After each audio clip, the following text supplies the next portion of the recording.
Assalamualaikum warahmatullahi wabarakatuh. Saya Devika Anastasia dari 11 TKJ 5. Di sini saya ingin menjelaskan jaringan fiber optik.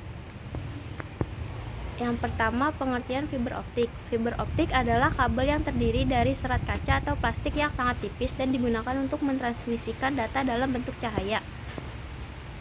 Yang kedua, komponen kabel fiber optik.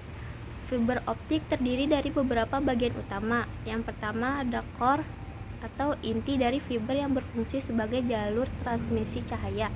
Yang kedua, cladding atau lapisan yang mengelilingi core dan memiliki indeks bias lebih rendah agar cahaya tetap terpantul di dalam core. Yang ketiga, coating buffer coating atau pelindung luar untuk melindungi fiber dari kerusakan fisik. Yang keempat, jaket atau outer jacket yang lapisan terluar untuk perlindungan tambahan terhadap lingkungan. Yang ketiga, jenis fiber optik. A. Single mode fiber SMF, diameter core kecil 8-10 mikrometer. Selanjutnya menggunakan satu jalur cahaya atau mode tunggal. Selanjutnya cocok untuk transmisi jarak jauh, kecepatan tinggi dan latensi rendah. Yang B. Multimode fiber MMF, diameter core lebih besar 50-62,5 mikrometer. Selanjutnya dapat mentransmisikan banyak jalur cahaya sekaligus, cocok untuk jarak pendek dan lebih murah dibanding single mode. Yang keempat, jenis-jenis konektor kabel fiber optik. Yang pertama, SC subscriber connector. Yang pertama, bentuk persegi sistem push-pull, stabil dan mudah digunakan, cocok untuk jaringan telekomunikasi dan data center. Yang kedua, LC Lunken connector, ukuran kecil, sistem push-pull, sering digunakan di jaringan berkecepatan tinggi.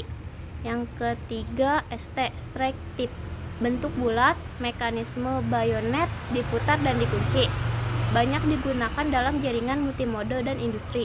Yang keempat, FC ferrule connector, ulir pengunci untuk koneksi kuat, umum di lingkungan dengan getaran tinggi. Yang kelima, MTP atau MPO, multi fiber push on dan push off, digunakan untuk koneksi multi serat dalam satu konektor, cocok untuk data center dan jaringan optik kecepatan tinggi.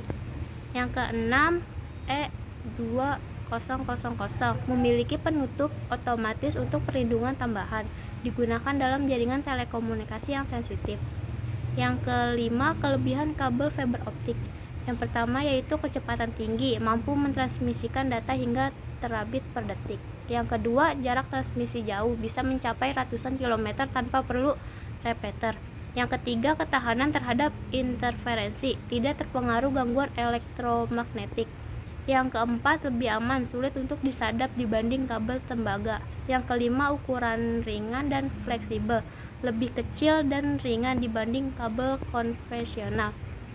Keenam, kekurangan kabel fiber optik. Yang pertama yaitu biaya instalasi mahal, dibanding kabel tembaga biaya awal lebih tinggi. Yang kedua, sulit dalam perbaikan, jika terjadi kerusakan memerlukan peralatan khusus untuk perbaikan.